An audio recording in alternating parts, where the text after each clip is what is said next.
No one noticed her when she entered the courtroom. She was dressed plainly, standing in the back, clutching a worn brown bag to her chest. To most, she was just the help, invisible, forgettable. One of those quiet, black women who knew how to blend into a space without ever really being seen. But when the Billionaire's high-priced legal team walked out, mid-trial, mid-sentence, leaving him defenseless, disgraced, and days away from a conviction, the room went cold. Then came the voice. It was steady, clear, not loud, but unshakably firm. "I'll defend him." Heads turned. Gasps echoed. Reporters reached for their phones. There she stood, Camille Harris, the maid who dusted the billionaire's shelves and poured his morning coffee, now standing before a federal judge, offering to take on the most watched legal case in the country. People laughed. Cameras rolled. The prosecutor smirked. But she didn't flinch. Because Camille knew something they didn't. She knew he was innocent. And she was the only one who could prove it. Make sure to subscribe and hit that notification bell, because you don't want to miss what happens next. Trust me, this gets incredible. The office smelled like polished wood and old secrets. I had been cleaning that house for 6 years. 6 long, quiet years where I walked past deals being made behind closed doors, learned every creak in the marble floors, and watched powerful people pretend I wasn't there. I wasn't bitter. I knew what I was. I was the maid. The Miss Harris they called when something spilled, or when a guest was too drunk to clean up after themselves. But what they never realized, what no one ever does, is that the maid sees everything. And I mean everything. I knew when Alexander Cole, the billionaire everyone loved to hate, was being lied to by his own CFO. I knew when forged documents were shredded in the study. I knew when men in tailored suits showed up with briefcases they didn't want scanned at the door. I swept their secrets under the rug, until one day, the rug caught fire. It started on a Thursday. Alexander was arrested in front of his entire staff.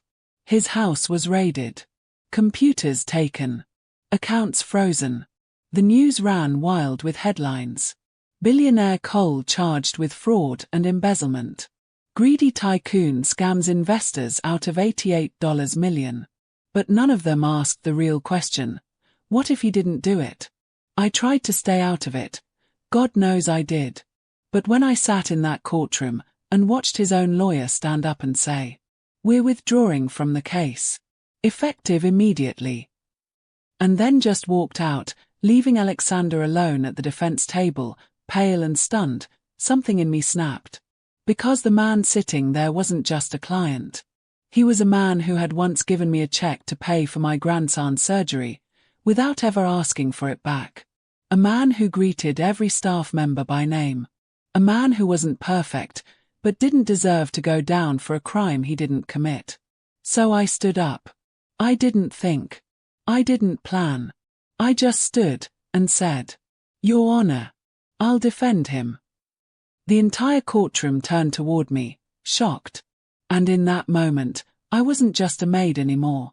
I was his only chance. The silence after I said the words "I'll defend him" didn't last long. Laughter broke out, from the prosecutor, from the audience benches, even from some of the press in the back who were already live-tweeting my meltdown.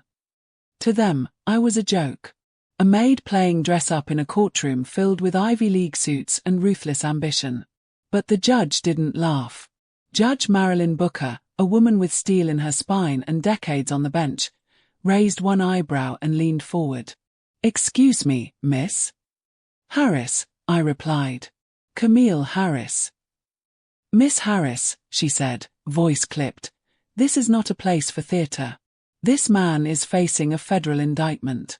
If you're trying to make a statement, you've made it. Now please return to your seat." I shook my head. "I'm not here to make a statement, Your Honor. I'm here because the man sitting at that table didn't commit the crimes he's being accused of. And I can prove it." Murmurs erupted. Reporters whispered. One cameraman actually tripped trying to zoom in. But I stood my ground. Alexander turned to look at me, confused. Then something in his eyes shifted. A glint of recognition. Not just of me, but of why I might be doing this. Because I knew things. Things no one else in that courtroom did. And it was time someone said them out loud. The judge sighed, clearly torn between order and curiosity. Miss Harris, are you a licensed attorney? No, but I've studied the case. I've read every file. And I know who forged those documents, because I saw it happen. Now that got her attention. Judge Booker leaned back in her chair, silent for a long moment. Then she said the last thing anyone expected. Court will recess for 1 hour. Miss Harris, if you can convince this court you're not wasting our time, I'll consider letting you speak. Just like that, the courtroom cleared. But the air didn't. I felt every stare, every sneer, every whisper as I sat in the hallway waiting. Like I was some uninvited guest crashing a dinner party for the elite. But I didn't care. Because I had something none of them had. The truth. While the reporters scrambled and the prosecution strategized, I sat with a folder in my lap, full of notes, dates, audio clips, and something far rarer than legal knowledge, first-hand experience. See, while they all lived above the ground, I lived beneath it. I cleaned the offices where deals were made. I emptied trash bins that held shredded secrets. I knew which assistant came in early to doctor reports and which partner stayed late to rewrite spreadsheets. And now, all that invisible knowledge. It was about to become evidence. When court resumed, I walked to the defense table. Alexander looked at me, not with pity, but with something close to trust. And as I laid out my notes and looked up at the judge, I didn't see a courtroom. I saw a reckoning. Your Honor, I began, I may not have a law degree. But I know what happened in that office. And if you give me 5 minutes, I'll give you the name of the man who really stole $88 million. No one laughed this time. The prosecutor smirked as if I'd overplayed my hand. The defense table was still technically empty, except now, I was standing behind it. No expensive suit. No law degree. Just a maid with a notebook and a storm of memories they never thought would matter. Judge Booker adjusted her glasses. You have 5 minutes, Miss Harris. Use them wisely. I opened my folder slowly. I wanted them to feel the pause, the calm before I dropped the name that would shatter their smug silence. The man who stole the money, I said clearly, is Robert Langford. Gasps. Actual gasps. The courtroom froze. Langford wasn't some faceless name from an accounting firm. He was Alexander Cole's chief financial officer, his right-hand man for over a decade. The same man who'd given a teary-eyed interview to the press just days ago, saying he felt betrayed by his employer. Now he was the accused, and I had just lit the match. That's a serious accusation, the judge warned. Do you have anything to back that up? I nodded and turned toward the court clerk. Exhibit A, if you please. The clerk took the USB I handed her. Within seconds, the courtroom screen lit up. A security camera clip played, low quality, grainy, but enough to show what mattered. Langford. Late at night. Inside Alexander's private study. Feeding printed spreadsheets through a shredder. I turned the volume up. Gotta clean this before the old man finds out, he muttered. Then came Exhibit B, a recording from a hallway intercom system most of the house forgot even existed. I had fixed it once myself. And I'd kept the access code. Langford's voice again. Just move the numbers from the client account to the shell corporation. I'll sign off before the audit. The room was silent. The smirk on the prosecutor's face had vanished. Even Judge Booker looked stunned. Where did you get this? She finally asked. From the home where I work. Where I've cleaned offices most people never notice. I found the documents buried in a trash bin 2 days before the FBI raid, I replied. Then I pulled out the final piece, a bank ledger, handwritten, Langford's personal copy. His signature. His handwriting. A direct line from the embezzled funds to his offshore account. I know his handwriting, I added. I used to iron his shirts. I've seen how he signs things. He forgot I'm not blind. The judge sat back slowly, lips pursed. We will reconvene tomorrow with this evidence under review. Until then, Mr. Cole remains in custody. Miss Harris, we will see what the law thinks of your presentation. But I will admit, it is compelling. As I stepped away from the table, people stared at me differently. Not like a joke. Not like a maid. But like a woman who had just shifted the ground under their feet. Alexander locked eyes with me, emotion burning behind his usual composure. He tried to speak, but I shook my head. Not yet. Because this wasn't over. Tomorrow, I'd have to stand again, this time under oath. And when I did, the whole world would finally hear the truth they tried so hard to hide. I barely slept that night. Not from fear, but from knowing that morning would be war, and I was the one holding the match. I wasn't supposed to be in that courtroom. I wasn't supposed to know what I knew. I wasn't supposed to matter. But I had proof. And I had the one thing that terrified men like Robert Langford more than money, more than lawsuits. A voice. The courtroom was full before the doors even officially opened. News cameras waited outside. Bloggers were live streaming.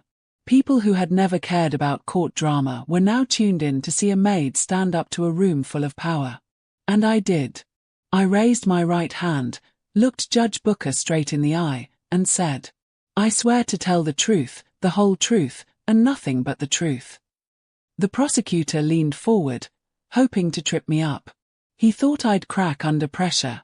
Instead, I started telling a story no one had ever bothered to ask for. I was working the night Langford shredded those files. He said the audit was coming sooner than expected and that the numbers won't survive a second look. I walked them through it all, step by step. The coffee spill that gave me an excuse to enter the study. The overheard conversation about funneling client money. The fake shell company Langford registered under a different name but paid for with his own personal card, a receipt I had photographed when I found it stuck in a drawer while dusting. And when the FBI showed up, I noticed something strange, I said. Langford led them straight to Mr. Cole's office, as if he knew exactly where to look. Almost like he planted it himself. The courtroom listened. Silent. Still. And for the first time, I didn't feel small. I didn't feel like someone filling space in the background. I felt seen. Miss Harris, the prosecutor finally asked, voice tight, do you consider yourself an expert in finance? No, I replied. But I know how to recognize theft. I know how to follow paper trails. And I know a man trying to frame someone when I see one. Why would Langford do all this? I paused. Because Alexander Cole trusted him completely. That trust made it easy to steal under his nose, and even easier to blame him when the walls started closing in. The judge thanked me. And before I stepped down, I turned to face the room, every camera, every suit, every eye. I'm not here because I want fame. I'm not here because I think I'm better than any lawyer. I'm here because I saw the truth, and nobody else did. That's what maids do, Your Honor. We see what others overlook. Outside the courtroom, reporters swarmed me. I didn't say much. I didn't need to. Because inside, everything was already changing. Langford was subpoenaed before the court by end of day. And by the end of the week, he confessed. The courtroom was packed the day the verdict was read. Not just with press, but with faces I remembered. People who had once passed me in Alexander's mansion without so much as a glance. Guests who laughed at my silence and whispered behind my back, now sitting with tight jaws and fidgeting fingers. But I wasn't focused on them. I was focused on him. Alexander Cole sat straighter that day. He had no tie on, just his suit jacket and that familiar quiet dignity. His name had been dragged through the mud for 6 weeks. And now, with every eye on him, he looked only at me. As if to say, I see you now. Has the jury reached a unanimous verdict? Judge Booker asked. We have, Your Honor, the foreman said. I held my breath. In the case of United States versus Alexander Cole, On the count of wire fraud, not guilty. On the count of corporate embezzlement, not guilty. On the count of conspiracy to commit fraud, not guilty. It felt like the air itself cracked. Like the weight of everything that had been hanging over his head, and mine, finally fell away. I exhaled. Alexander didn't cry. He didn't smile. He just closed his eyes and nodded once. As the crowd began to murmur, the judge leaned in, sharp and clear. Mr. Cole is free to leave this courtroom. And Miss Camille Harris. She paused. I have never seen a civilian, much less one without legal training, present evidence as organized, grounded, and impactful as yours. You didn't just speak. You made them listen. The courtroom applauded. Not all of them. But enough. And as I stood to leave, something happened I never expected. Alexander stood too, and walked straight toward me. He didn't speak loudly. He didn't perform for the cameras. He just said, "You saved my life." "You gave me one," I answered. But it wasn't until later, after the cameras had died down, after the crowds had thinned, that the moment that truly mattered happened. Back at the mansion, I stepped into the same great hall where I used to wait silently by the wall with a tray in my hand. Now, everyone stood when I entered. Alexander held up a glass. "To Camille Harris," he said. But before anyone could toast, he added, "She was once the maid this house forgot. Today, she's the woman none of us will ever overlook again." Some people are written off before they ever speak. But sometimes, the most powerful voice comes from the one they never saw coming. 6 months later, I no longer wore a uniform. Not because I was ashamed of where I came from, but because that chapter had earned its period. A full stop. Alexander's company was rebuilt. Langford. Sentenced to 12 years. The judge even cited my testimony as pivotal in revealing the truth. I didn't go back to cleaning offices.